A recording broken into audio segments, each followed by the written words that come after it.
আজ সকাল সকাল দোকানটা খুলে বসে পড়লাম দোকানের ভেতর। আর আজকে হচ্ছে ঈদুল আজহা, বকরিদ। আর এদিকে বাইরে আসতে আমি দেখি এদিকে একে একে সব তো মানে ঈদগাহের দিকে যাওয়া আসা করতে লেগেছে। আর এটাই দেখতে পাচ্ছ সে আমার ক্যামেরাম্যান। আর আমি একটু ঘুরে তাকাতেই দেখি আবার দেখছি চলে আসছে আমার দুটো চাচাতো ভাই।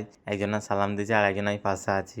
দুজনে একটা মানে দুই রকম কথা বলে দিল। আর এদিকে দেখতে পাচ্ছ আমাদের ভাই, কি আর বলবো, আমি এদিকে চলে এলাম বাড়িতে। আর বাড়িতে এসে রেডি হয়ে বেরিয়ে পড়লাম আমি নামাজ পড়তে যাওয়ার জন্য। আর এদিকে আমি মঙ্গলকোট চলে এসেছি নামাজ পড়তে। আর দেখতেই পাচ্ছ এদিকে নামাজ তো কমপ্লিট হয়ে গেল। আর এদিকে তো খোলাখুলি শুরু করে দিয়েছে, আমি তো শেষ মুহূর্তে নিলাম।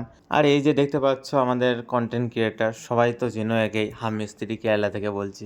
ভাইটার সাথে চেনা পরিচয় আমার অনেক দিনকার, আর লেভেলটা সেই আর কি। আর এদিকে আমি ওইসব দেখা শেষ করে চলে এলাম বাড়ি। আর বাড়িতে এসে আমার একটাই কাজ, কি বলবো, দোকান। এইভাবে বকরিদটা আমার কাছে পুরো একদম পারফেক্ট, একদম কি বলবো, কোনো চাপ ছিল না। আর এদিকে দেখতে পাচ্ছ আমার ভাইজি আমাদের গোটা ঘর থেকে তো মাতিয়ে বেড়াচ্ছে, ও কি আর বলবো। আর এখানে আমি মিনি ব্লগটা শেষ করলাম। কেমন হয়েছে সবাই একটু কমেন্ট করে জানিও। আর সবাই কি বকরিদ মুবারক।